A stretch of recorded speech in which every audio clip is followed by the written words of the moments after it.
Ladies and gentlemen, welcome and thank you for joining today's web conference, The Planning P Process. Please note that all participant lines will be muted until the Q&A portion of the call. We will provide you with instructions on how you can ask a verbal question at that time. You are welcome to submit written questions during the presentation, and these will be addressed during Q&A. To submit a written question, use the chat panel on the lower right-hand side of your screen and choose all panelists from the Send To drop-down menu there. And lastly, if you need any technical assistance, please send a note to the event producer. And with that, I will turn the call over to Liz Clark. Please go ahead. Good morning, everyone. I'm Liz Clark with the Professional Development Services Branch, and I'd also like to thank you for joining us today for this third iteration of the Planning P cycle. We have Lisa Quiroz with us again today. And for those of you that don't know Lisa, she works for the California Department of Food and Agriculture in an emergency response and preparedness capacity. And with that, I'm going to send it over to Lisa. Hi, everyone. Thanks for joining again. Today we're going to finish up the Planning P process. Thanks for hanging in for all three modules in this series. Where we left off yesterday, on Monday, we had completed preparing for the tactics, and so the operations section chief was looking through their 215 form and starting to fill that out. So we're going to start here with the tactics meeting. And so the operations section responsibilities, the section chief's responsibilities during the tactics meeting is to come in and brief on current operations. That means he's going to give a status update on what has actually been accomplished throughout the hours that his field staff have been out. He's going to work through the strategies and tactics, or at least present some of those, the ideas of strategies and tactics that he's been thinking about. If he has that ICS Form 234 filled out, he can share it with that. He's actually going to work through the ICS 215 form in more detail related to the tactics, and then especially focusing on resource needs. This is the time during the tactics meeting that we should be looking at alternatives and strategies and contingency planning. And if there have been significant changes to the operations section org chart due to the resources that will be ordered, the operations section chief would present that as well. The planning section is the section chief facilitates this meeting. The planning section usually has someone like documentation come in and help document the meeting. Situation will come in and present a current situation report. And they also, resources unit leader can be there and present resource status. And the reason that's helpful is because the resources unit checks people into the incident. So they have a good accounting of who has arrived on the incident and who is available and where they've been assigned in the incident. So if the ops section chief on his 215 form or her 215 form says, I need, 4 AHTs, then the resources unit leader can say, yes, we have those 4 AHTs, or no, we don't have any more. They're, already committed. So moving on with the tactics meeting here, the safety officer, each tactic that's listed on the 215 form obviously presents hazards being out in the field. And so the safety officer evaluates each of those tactics and recommends mitigation measures. That form is called the 215A form, and in a slide or two I'll show you that form. If you are consulting with industry or you have an agency representative from industry that's participating in your planning process, this is the area where they may be able to come and provide input on tactics from the industry perspective and coordinate any industry resources that you might need. Again, this is optional, so if your team does not feel comfortable having industry present during your meetings, that's not entirely necessary, but you should consult with industry at some other time then so that you can integrate their resources. The logistics section needs to be present because they need to get a good understanding of what resource orders are coming their way and any special needs for equipment and supplies. And so that 215 form really tells the logistics chief a lot about what to order next. The logistics section chief will often come to this meeting with ICS 213 forms and can help to facilitate that filling out of those forms during that process. Now, if you're using EMERS to fill out 213 forms, that process, the 213RR, needs to happen in EMERS and will probably happen outside of this tactics meeting. Finance and administration, if you invite them to this meeting, they can contribute financial information like what strategy costs more, et cetera. So this is the tactics meeting layout. You can see that there are some optional people here. The orange box here is the communications unit leader from the logistics section. If you are having significant communication trouble out in the field, they may need to work with emergency services to get you a repeater or some sort of additional communication capability so that you can talk to one another. Often our field operations happen in very rural areas where, the cell phone coverage is spotty. And so if you have communication issues, you would work that out with logistics in the communications unit. The yellow box here signifies technical specialist, and technical specialists could be wildlife people. They could be, some expert in environmental protection. There's various technical specialists that you may want to have present to hear, to help you work through your plan and ensure that you're, meeting the incident commander's objectives. And then this purple box here is the industry agency representative. If you have someone from industry, again, that's optional, but they're there. The black box here is the safety officer. You want to definitely have the safety officer present. Operations section chief, planning section chief, unit leader, situation unit leader comes in and provides that situation briefing, and then the documentation unit leader. You can see in this meeting layout that there are various forms or charts, maps, et cetera, that you would want to have available. When you conduct these meetings, you want the planning section to take some time to set the meeting room up so that you have all of the visuals displayed that you need in order to help facilitate through the process. Okay, I'm not going to spend a lot of time going over this form because I went over it last time, but when the operations section chief puts together his work assignments or her work assignments, they will assign those work assignments to a certain group or division within their section. And so in row 4 here, underneath the incident name, row 4, that indicates what group or division is going to be responsible for the work assignment, which is listed under 5, field 5 there. And if the operations section chief can just fill out the work assignment and what the work requires as far as how many personnel, equipment, et cetera, are required to get the job done, when they come to the tactics meeting, then the resources unit leader can help to fill in the have, because they actually know how many resources are checked into the incident, and they can provide how many personnel of that kind or type we already have on hand, and then the need is just simple subtraction. So the operational planning section, the operational planning worksheet, which is the 215 form, really helps the operations section chief to communicate their plan for the next operational period. And following this meeting, the 215 form is used by the resources unit leader to complete another form, which is the ICS 204 form. Each work assignment on that 215 form, or each group that has work assignments on the 215 form, gets their own 204 form, and I'll show you what that form looks like later on. The logistics section chief can also use this form to help inform their ordering of resources, supplies, and equipment, personnel, vehicles, whatever it may be. Okay, so here's the 215A form. This is the safety analysis. So you can see it kind of looks a little bit like that 215 form.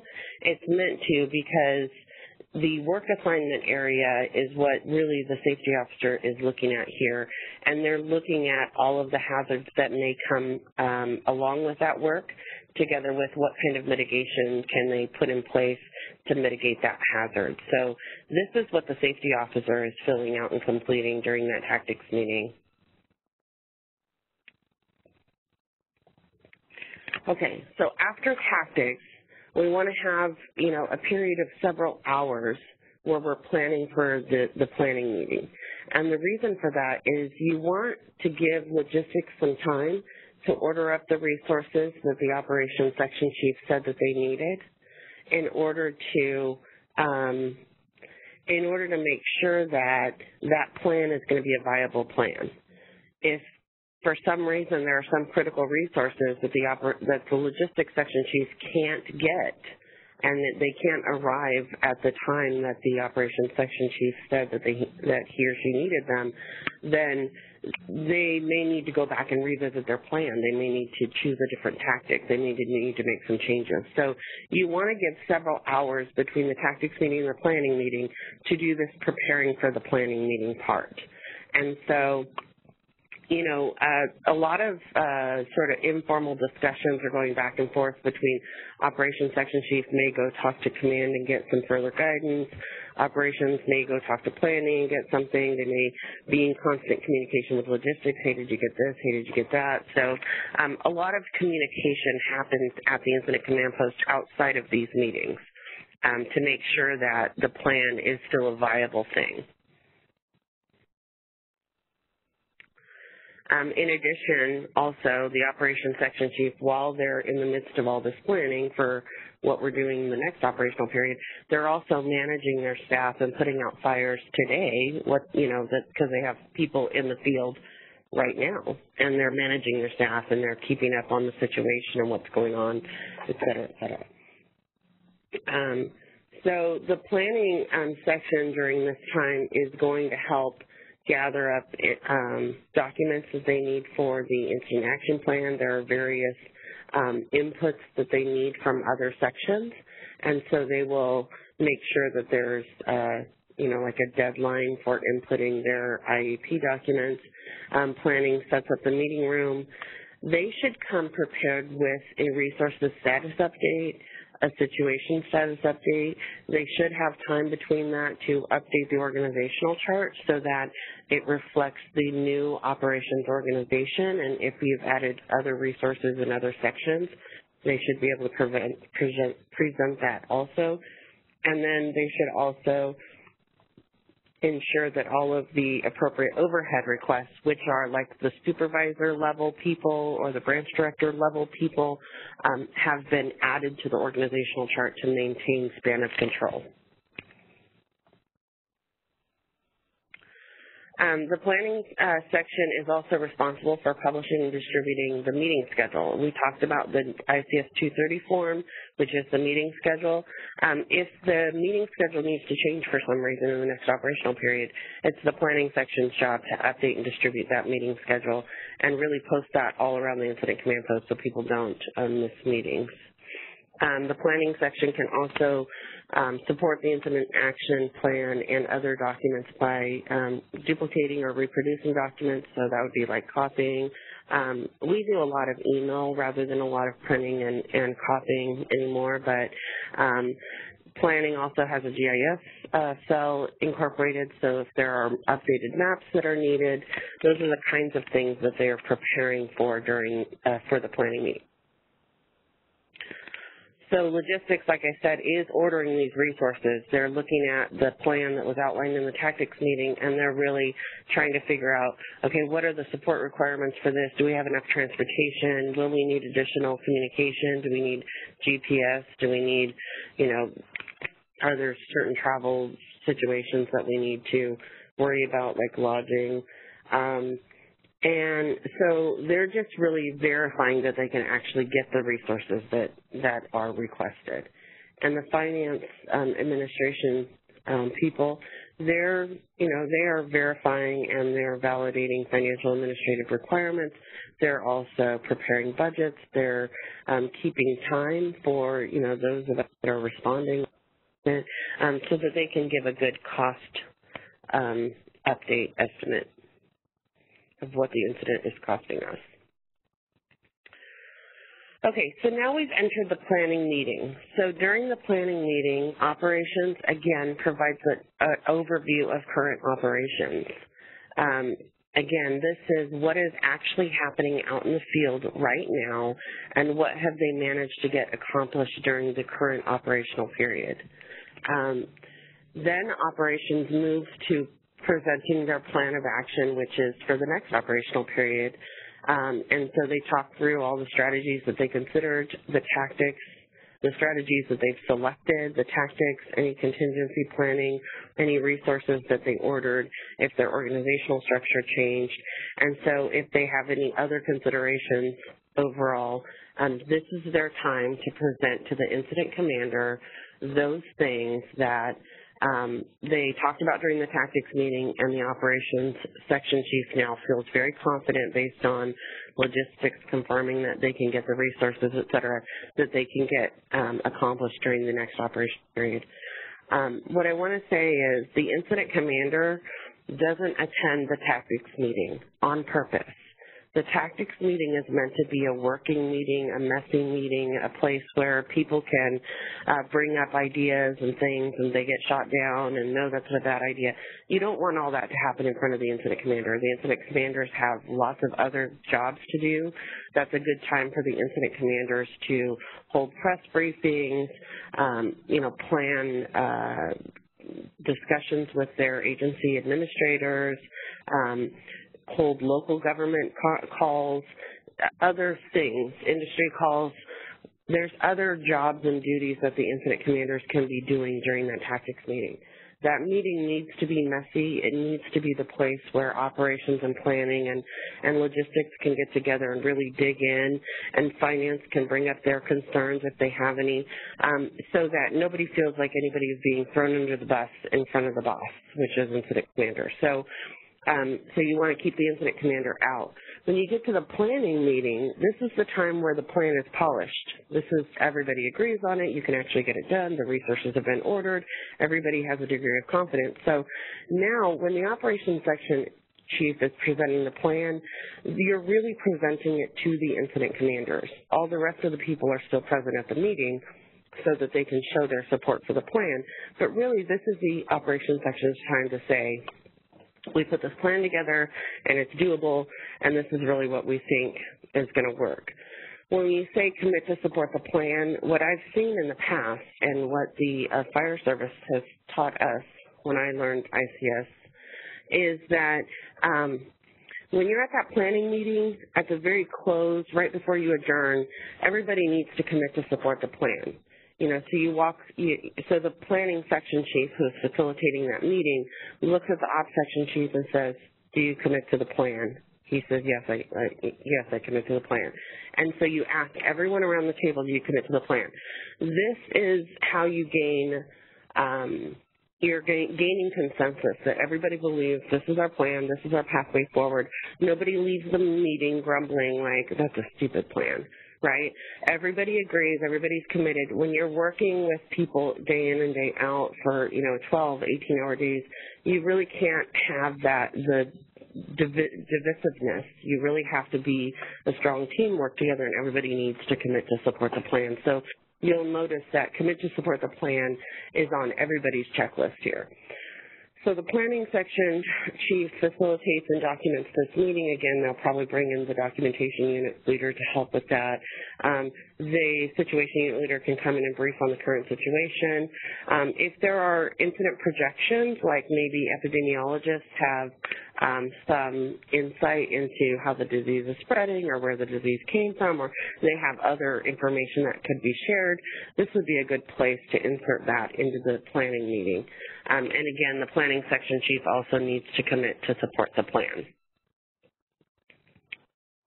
Logistics is going to discuss any logistical support and services and resource ordering that they did to support the plan, and they will talk about any facility issues, like do you need a staging area, or do we need to set up a base over here, or is there some little place that we can set up a PPE station or whatever.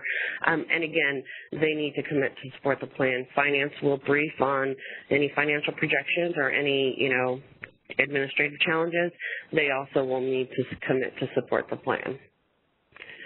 The command staff, which are the public information officer, safety officer, liaison officer, if you have an industry agency rep that's reporting to liaison officer, those people can also discuss and resolve any issues that they may have. Safety may talk about the plan a little bit and the mitigation factors that they requested to be implemented in order to support the plan.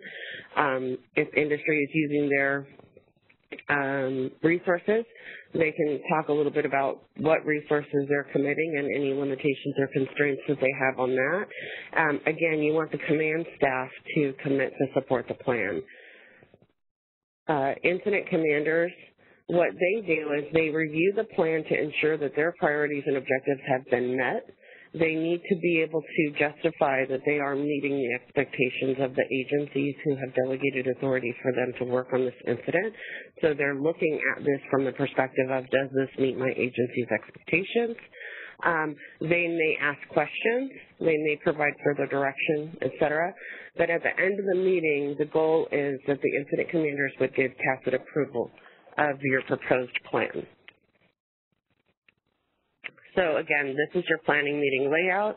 You want to go through that 215 and that 215A. So operations will go through the 215. Safety officer can go through that 215A.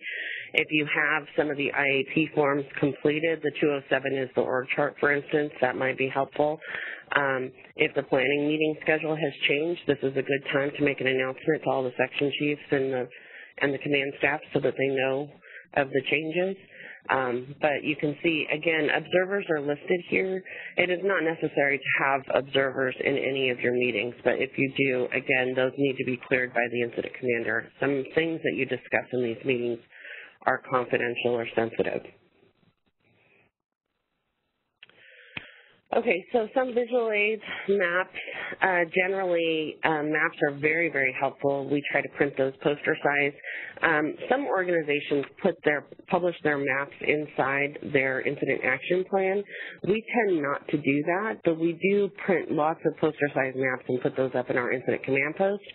So if anybody needs to see a map, they're all over the walls in the incident command post, but they're not included in our incident action plans. And we do that mainly for, confidential or sensitive information purposes. Okay, so now we're at the time where we're doing the incident action plan preparation and approval period. The incident action plan is made up of these are the main elements of the plan, right? So you have a cover sheet, you have the ICS 202, which is the incident objectives. You have the 203, which is a linear version of the org chart. It's called the organization assignment list. It tells you who the incident commanders are, all the section chiefs, et cetera, et cetera. The ICS 204, these are the assignment lists. This is the operational tactics for each group gets a 204. And so you will have multiple 204 forms in your incident action plan that tell you specifically what's happening out in the field with the resources that are assigned to the operations section. The ICS 205 is the communication plan. This is how can everybody communicate and get in touch with everyone else. So everyone who's checked into the incident, the way that we handle this is everyone who checks in, we just kind of go alpha order and put everybody in the communication plan by last name. The ICS 206 form is the medical plan, and if you have any safety messages, maps, weather forecasts, other additional helpful information, you can also add that to your incident action plan. This is what the IAP cover page looks like. The cover page can serve as a checklist, so it tells you which forms or attachments are included in this plan. This is a Coast Guard form. It's the 200 form in the Coast Guard. I really like this form because on the top it gives you a signature line or some place for the incident commanders to indicate that they have approved this plan. And it also, by having check mark the boxes on the front cover here, letting you know what is included in the action plan, it really makes you know that when you get a copy of the action plan that you got everything that was included and somebody didn't accidentally forget a page thing, or it got eaten by the copy machine or whatever.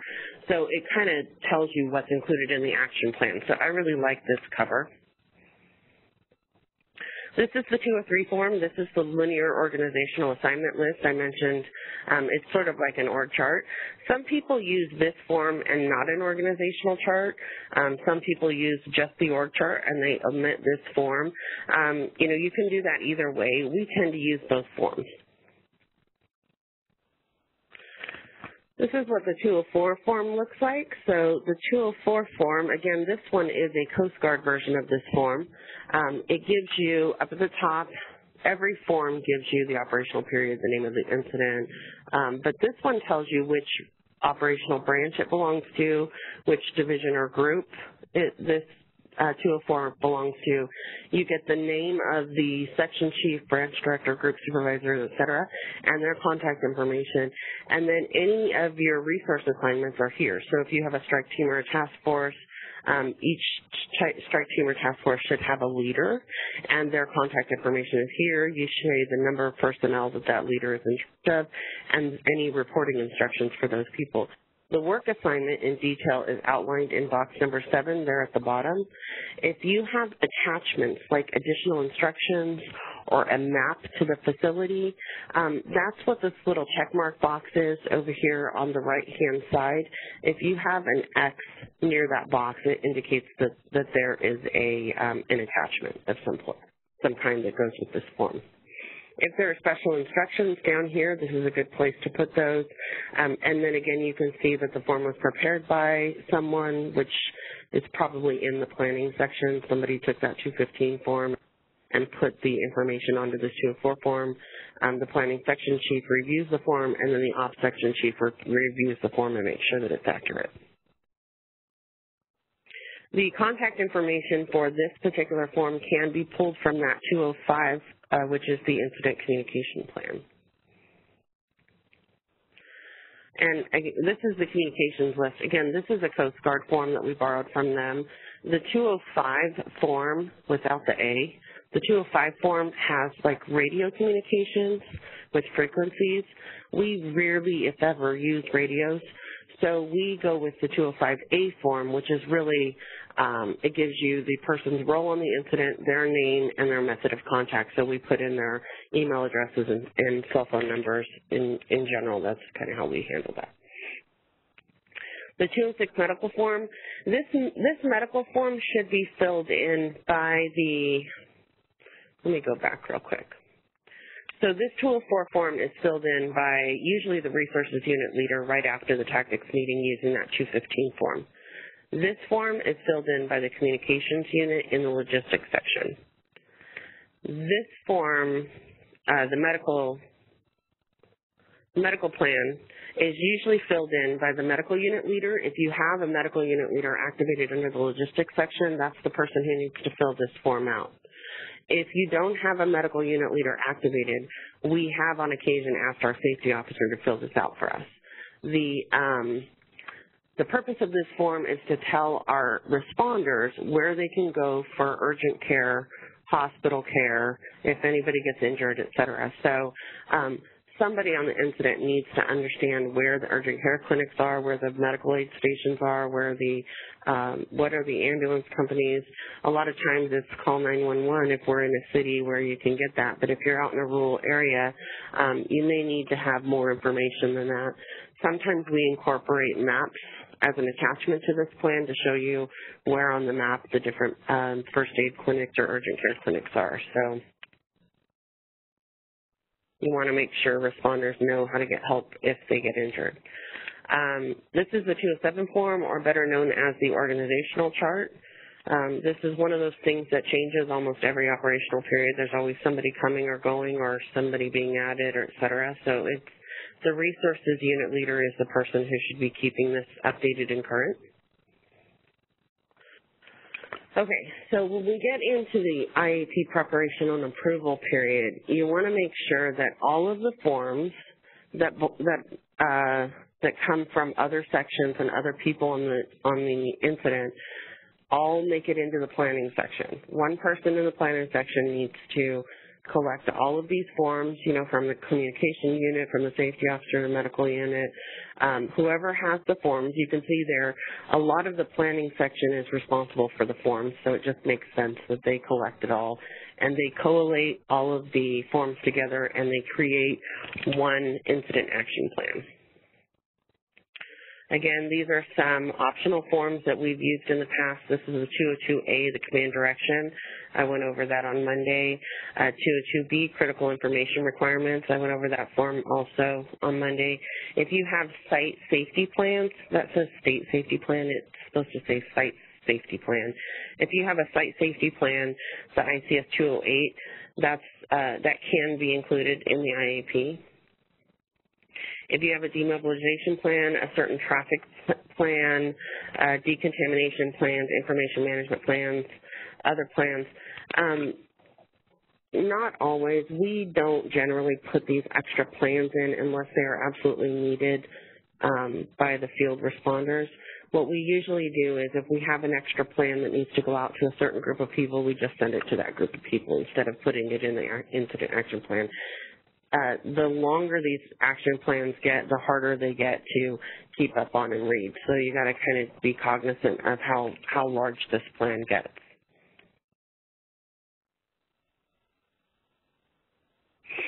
Okay, so once the IAP is updated and assembled and approved, now you give it to the incident commander. So you either want them to review a hard copy of it and sign it, or what we've done in the past is email the final IAP out to the incident commander and receive a written confirmation that they have approved the plan before we go on and distribute it. So on your distribution, you want to make sure that the incident commanders approve who the plan can be distributed to. Again, there could be sensitive information included in the plan, and so you want to be sure that a lot of people will call the planning section and just ask for a copy of the incident action plan. You need to make sure that they have a need to know and that the incident commanders are okay with you sharing that plan. Okay, so the operations briefing. This is the last meeting on our planning team. The briefing is really the place where you present the incident action plan to all of the members of the operations section who were not able to participate in the planning meetings, which is a ton of people, all the group supervisors, the branch directors, team leaders, et cetera. Oftentimes we do not get to brief every single person down to the individual worker on the incident. Sometimes it's not feasible. Sometimes they're located in a remote location and it just doesn't make sense for them to drive all the way into the incident command post. Sometimes there's biosecurity concerns with having people come into the incident command post. So what you want to do is you want to have people at the ops briefing who can make sure that this information can be funneled down to the individual teams and individual personnel on those teams. The ops section chief should review each 204 for clarity because those are the group and division assignments. So if you have a depopulation group or a C&D group or a biosecurity group, those individual groups should have their own 204, and the operations section chief should take a minute and talk to each major function or group. So it's really more of a high-level outline of the work assignments more than it is any specific details. When the teams get out to their assigned, location for their work day, they should do sub-briefings, or some people call those tailgate briefings. That's going to provide specific details to all the single briefings. So, if I have a team of people, you do a little safety briefing about, everybody, and you do a little biosecurity briefing, make sure everybody's using their biosecurity properly, and then you explain the task that everybody's going to perform, and then you assign specific tasks to everybody on the team, right? You're going to be the person that's going to help us don and a PPE. You're going to be the person that helps handle this or that. You're going to be the truck driver. You're going to be the whatever. So you can provide specific level assignments during those sub-briefings or tailgates. The ops briefing is not for that. The ops briefing gives a general high-level outline of what's going to get accomplished by that during that operational period. During the ops briefing, because you're usually briefing a large group of people, you usually defer questions to the end. The operations section chief should make themselves available after the briefing so that they can get additional questions answered if anybody has additional clarification that's needed. If you are doing sub-briefings at the incident command post, it's a good idea to announce and designate, hey, this branch or this division is going to meet over here on the west side of the parking lot, et cetera, et cetera. The ops section chief should set the expectation that those tailgate safety briefings and biosecurity briefings occur at the work assignment locations. And if you have an incident that is super large and you have multiple agencies engaged and you have a lot of traveling staff coming in and out of your incident, people who don't know who you are. So when you stand up and speak in front of this briefing, you really should introduce yourself. Hi, I'm Lisa. I'm the planning section chief. And then say what you need to say, because people don't know who you are. And so it's nice that you introduce yourself and tell them your position title so they understand who you are. On a large incident, that's necessary. If it's a small incident and it's just people that you know, then obviously you don't need to introduce yourself. The incident commander or ops section chief should finish this meeting with positive motivating comments. People are working long hours in sometimes really crappy conditions, and so you want to give them some positive motivation. So the tailgate meetings, briefings are between the team leaders usually and their team. Sometimes group supervisors get involved in these. It just depends on how your organization is set up. You can do these at the incident command post, or you can do it on their premises or on their work location at the start of the op period. Again, you just organize your team. Everybody understands their particular role for that day, and you want to be sure to stress safety and biosecurity. So again, there's certain responsibilities for everybody during this briefing. The incident commanders should provide guidance and clarification, leadership. Basically, their presence is really just to confirm that this is the plan that they want everybody to get accomplished. And they should provide motivational remarks. We talked about what the operations section chief is going to spend some time talking about each major function or group that is activated underneath the ops section. Planning sets up the briefing area, should facilitate the briefing. If there are questions about some of the plans, planning can help answer the support plans, like biosecurity plans or surveillance plans or whatever you have in the way of support plans. Logistics may have to do some briefing on transportation, communication, where to go pick up your supplies, et cetera. Finance will make general announcements that people need to know, like where to drop off your timesheet or how to process your travel claim or something like that. This briefing should happen approximately an hour before your shift start, or you can do this briefing the night before if you want. But if you do it an hour before shift start, that gives you like a half hour or so to conduct the meeting, and then it gives them a half hour to head out from the incident command post to whatever their field assignment is. And again, sometimes you can't brief field staff because they're in a remote location or biosecurity considerations prevent you from doing that. So if that's the case, you're going to brief those supervisory personnel and ask them to convey the messages out to those field responders.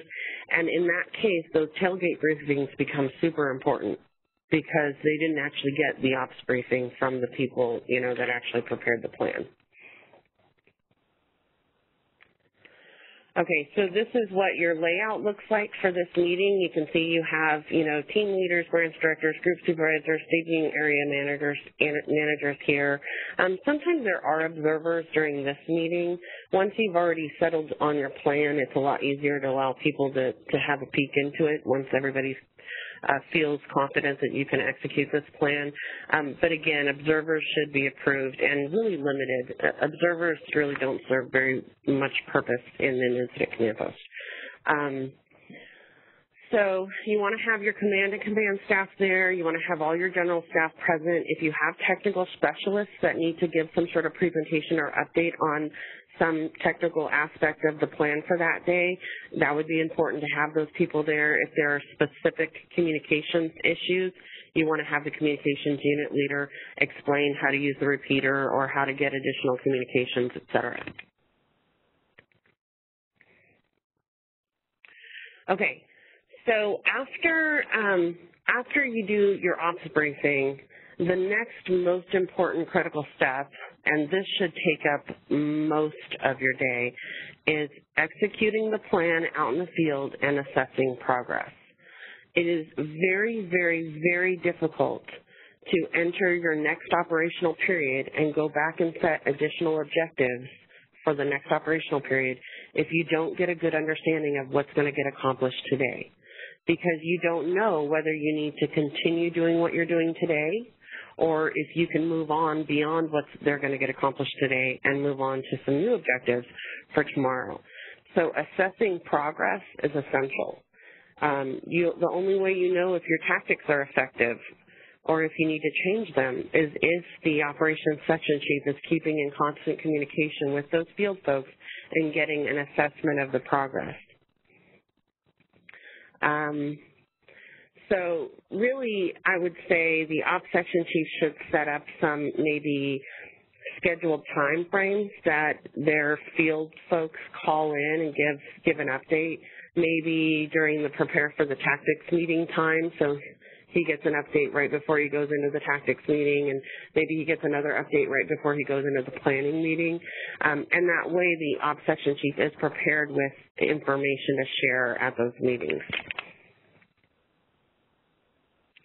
Again, those critical information requirements that we talked about, like if you have equipment failure out in the field, you definitely don't want them to wait until the end of their shift to tell you about that.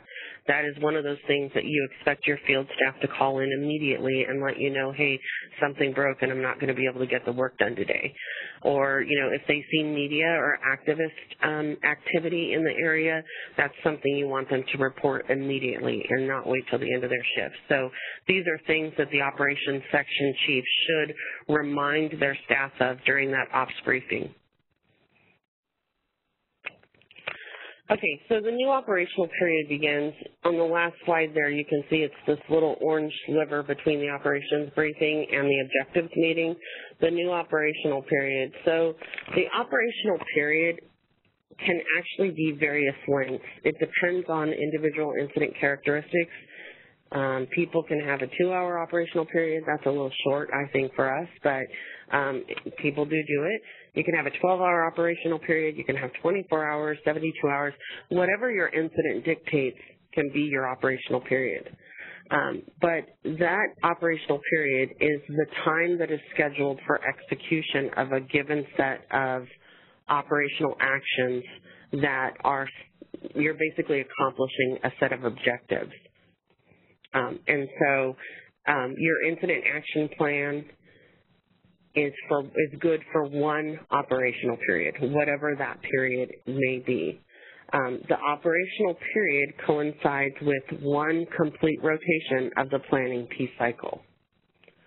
So every operational period, you should be developing a new incident action plan.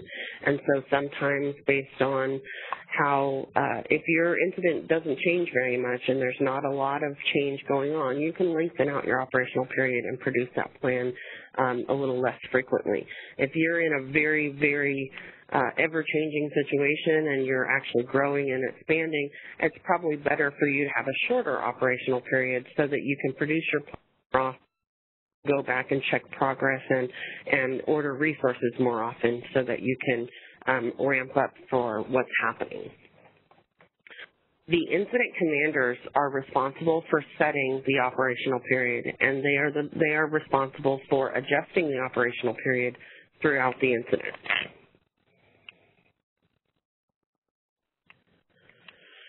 So, again, each operational period, the incident cycles through the preparation and time periods for the meeting. So they would start here at the objectives meeting and go back through the cycle that we worked through on Monday and today.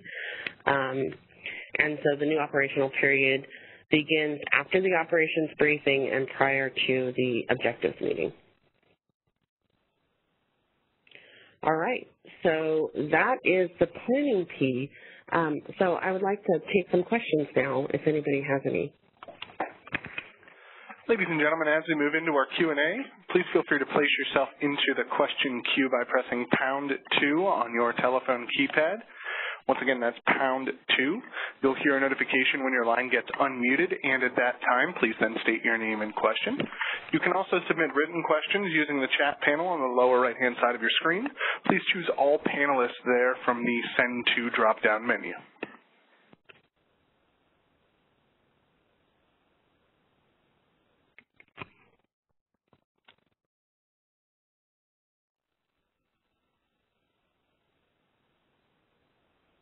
Okay, so we do have a written question that just came in. How important is it for an incident management team to follow the planning P during a functional exercise? Well, I would say that you want to exercise the way that you respond. The reason why we would want to exercise is to create some muscle memory with our personnel. So if you're trying to get better at incident management, I would definitely recommend that you would work through the planning P process each and every time you exercise if that's one of your exercise objectives. The exercise objectives for the upcoming RMAR exercise it's a lot about incident management and resource management. Those objectives tie very closely to the planning P process, and I actually don't know of how you would actually get to those objectives without implementing the planning P. So I would highly recommend that at least during this next upcoming exercise, people plan to test their planning P process and move through that throughout the functional exercise. We have another question. They want to know when this webinar will be available for replay. Typically, it's within the next 4 days. I get it posted to the TEP website, and I'll send out an announcement about that.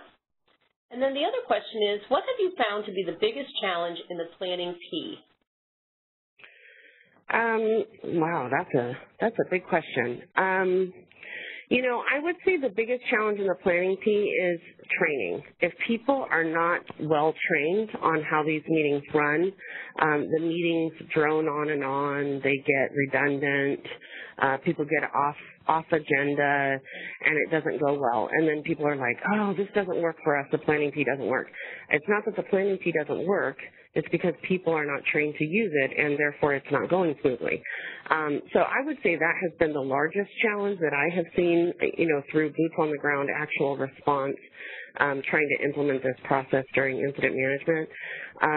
But I feel like the more that we do it, especially through exercise, and we are in these low-risk environments where people can make mistakes and learn from the, you know, you often learn more from your mistakes than you do from your successes. The more you implement the planning P during your exercises and really learn it well, the more it really does become muscle memory, and your meetings will get better, more concise.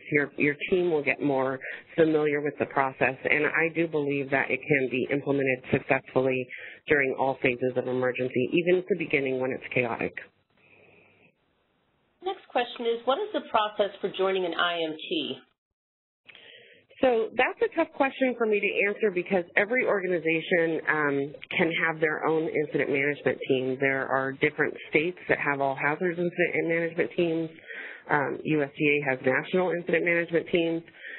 We in our state have a California incident management team. So each individual organization establishes their own criteria, and they select, you know, the members of their team based on their own criteria. There isn't a standard criteria, but I would say that joining an incident management team takes commitment. You really need to be committed to learning the incident command system model. You need to be committed to learning the planning P process. If you're going to work in the incident command post, you really need to be familiar with ICS principles of span of control and managing by objectives and all those things that the incident command system teaches you. Because if you're not committed to that, if we're not all using one cohesive system, it's just chaos. And, you know, if you're not, you've got to use some system to manage incidents, and the incident command system is the system that was designed to manage these emergencies. I would say if you're interested in joining an IMT, you should check in with personnel at your agency and see if they have one. have another question. How far down the chain does the IAP usually get distributed? To team leaders of those teams in the field? Yes. So for us, that would be the minimum level of distribution for us. These days with email, and everybody has a mobile phone, we distribute our IAPs by email, and we try to get them out to every person who has checked into the incident. So that would be down to even the field personnel. Not that every single person has the capability to open that up, print it out. A lot of these people are working out of hotel rooms. You know, we're living in, faraway spaces. And so, but at a very minimum, you want team leaders to have access to those incident action plans. The key reason why is there's safety and medical information in that plan.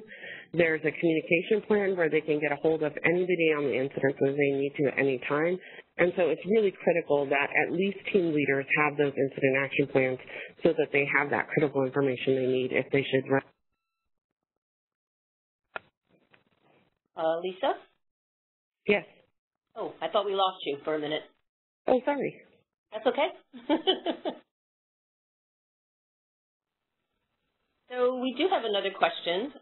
In a dynamic face-paced incident, do you think the demands of EMRS data entry requirements make it difficult for the IMT, especially members of the planning section, to work the planning piece properly?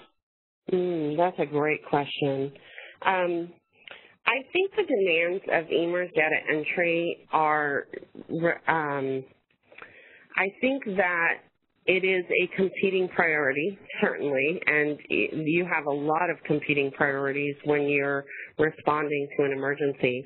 I do believe that if you have really, really well-trained people who understand EMRS and can keep up with data entry, you can be successful. But what I find is that we often understaff our planning section and we undertrain our personnel, and that creates a huge burden when it comes to trying to manage the incident using a database that's very complex like EMRS, and at the same time you're trying to conduct your incident management responsibilities and going through your planning P role. So I can understand the concern there.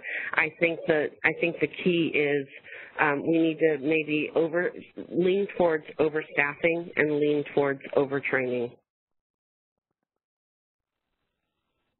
Okay. At this moment, I don't have any more written questions in the queue. And there are no phone questions on the line either. And I just got another written question. Are medical incidents of prior op period brought up during the planning meeting? You know, I think that is the incident commander's prerogative and purview. Certainly the incident commander and the safety officer are aware of any medical or injuries or issues that may have occurred during the prior operational period. It depends on the sensitivity of the issue and the incident commander's desire. If they need to use that potential injury or situation to provide an example to the team, then I have seen them mention certain details of those injuries in order to prevent that from happening again and in order to stress the importance of safety for our responders. But not every medical issue is the fault of the incident. Sometimes people just have medical issues, and sometimes it's a private situation or an illness or, disease that specific person was just dealing with at the time. And so if that's the case, generally I have seen that be a little bit more quiet and not, not talked about.